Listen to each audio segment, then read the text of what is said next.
बाराबंकी जिले की तहसील रामसनही घाट के कैंपस में 100 साल पुरानी मस्जिद को गिराए जाने के खिलाफ मुस्लिम उलमा के साथ साथ मुस्लिम समुदाय के लोगों में गम और गुस्सा देखा जा रहा है।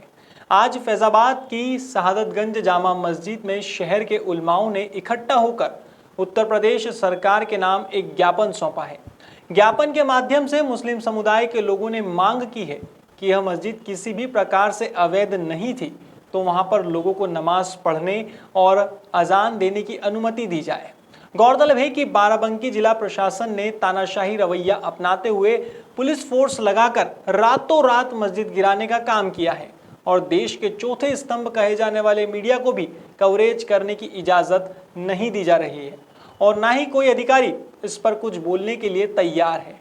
तो इससे लगता है कि जिला प्रशासन के साथ साथ प्रदेश सरकार का भी इसमें अहम रोल है। रामसनही घाट बाराबंकी में एक हमारी 100 साला कदीमी मस्जिद, बल्कि उससे ज़ायद ज़माने से 100 साल से उसमें नमाज़ पढ़ी जा रही थी, लोग जा रहे थे, आ रहे थे, तहसील परिसर में थी वो, और उसी वक्त से 1959 से ही वो औकाफ़ में दर्ज भी है। उसकी बिजली की बिल और सारी खसरा खतौनी भी मौजूद है।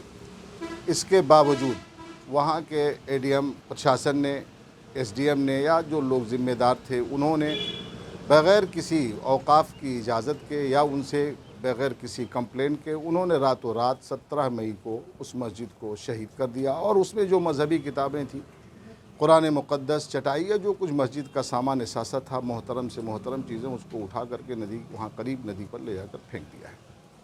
और ये नहायत मुजरिमाना कार्रवाई है। इससे पूरे मुल्क, भारत के नहीं बल्कि जहाँ जहाँ भी उर्दू बोलने वाले लोग हैं, जहाँ जहाँ तक ये खबर पहुँच रही, नहायत रंजीदा है। और सबका फ़ोन हम सारे लोगों के पास आ रहा है। हज़रत अल्लामा मौलाना अब्दुल मुस्तफ़ा साहब सिद्दीकी रुदौलवी तशरीफ़ फरमा है। काज़ी शहर हज़रत अल्लामा मौलाना शमसुल क़मर साहब क़िबला आलिमी जामा मस्जिद टाशाह के ख़तीब व इमाम काज़ी शहर फैज़ाबादी भी तशरीफ़ फरमा है। हज़रत सिद्दीकी साहब जो है वो बाराबंकी के काज़ी ज़िला बाराबंकी के काज़ी शहर हैं। सारे लोगों के पास ये पूछा जा रहा है कि आखिर हो क्या रहा है। हम लोगों के समझ में नहीं आता कि जब हाई कोर्ट का ये ऑर्डर मौजूद था कि इस कोविड पीरियड में जब नदियों के किनारे लाशें मिल रही हैं, लोग अपना अंतिम संस्कार नहीं कर पा रहे हैं, स्पष्ट ऑर्डर मौजूद है कि आप किसी तरह की कोई बिल्डिंग ध्वस्त नहीं कर सकते 31 मई तक। अभी आपने रामसनही घाट में जिस मस्जिद को शहीद किया गया, तोड़ा गया गैर कानूनी तरीके से, इस सिलसिले में आपने जो मुझसे पूछा है, क्योंकि देखिए कदर तफसील आपने गुफ्तगू काज़ी शहर रुदौली बाराबंकी हज़रत अल्लामा मनाज़िर अहले सुन्नत अब्दुल मुस्तफ़ा साहब क़िबला हशमती दामत बरकातुहुल आलिया से और मुझसे पहले हज़रत अल्लामा फ़ाज़िल बगदाद मुहतरम हसन साहब से क़िबला से आपने बातें ले लिया और सुन लिया।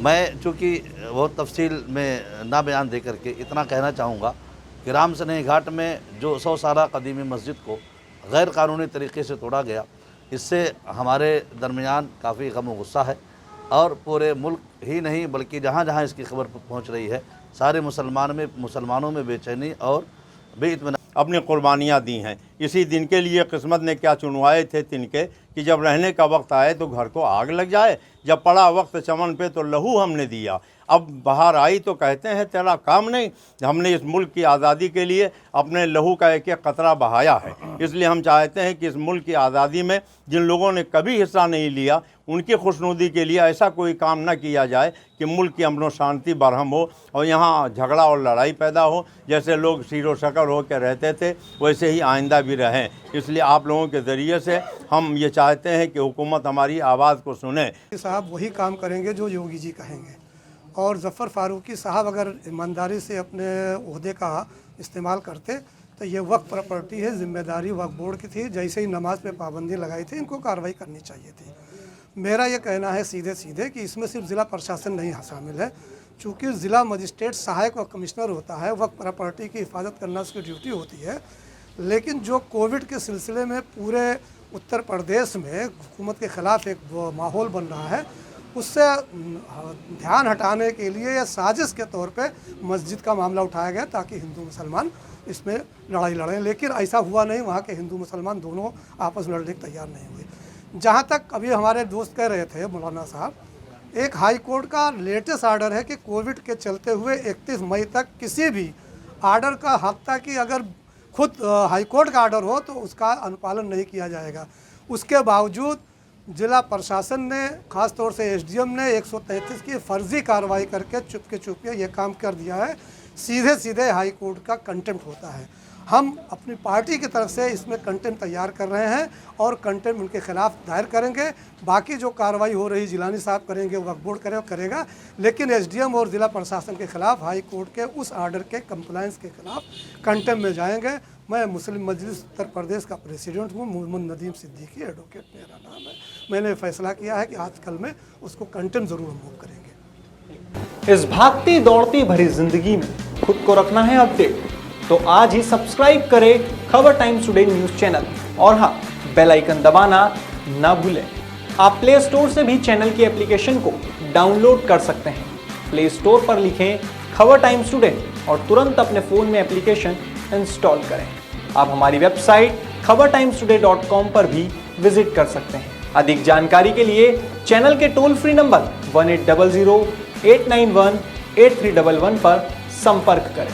साथ ही आप मेल भी कर सकते हैं खबर टाइम्स टुडे @gmail.com।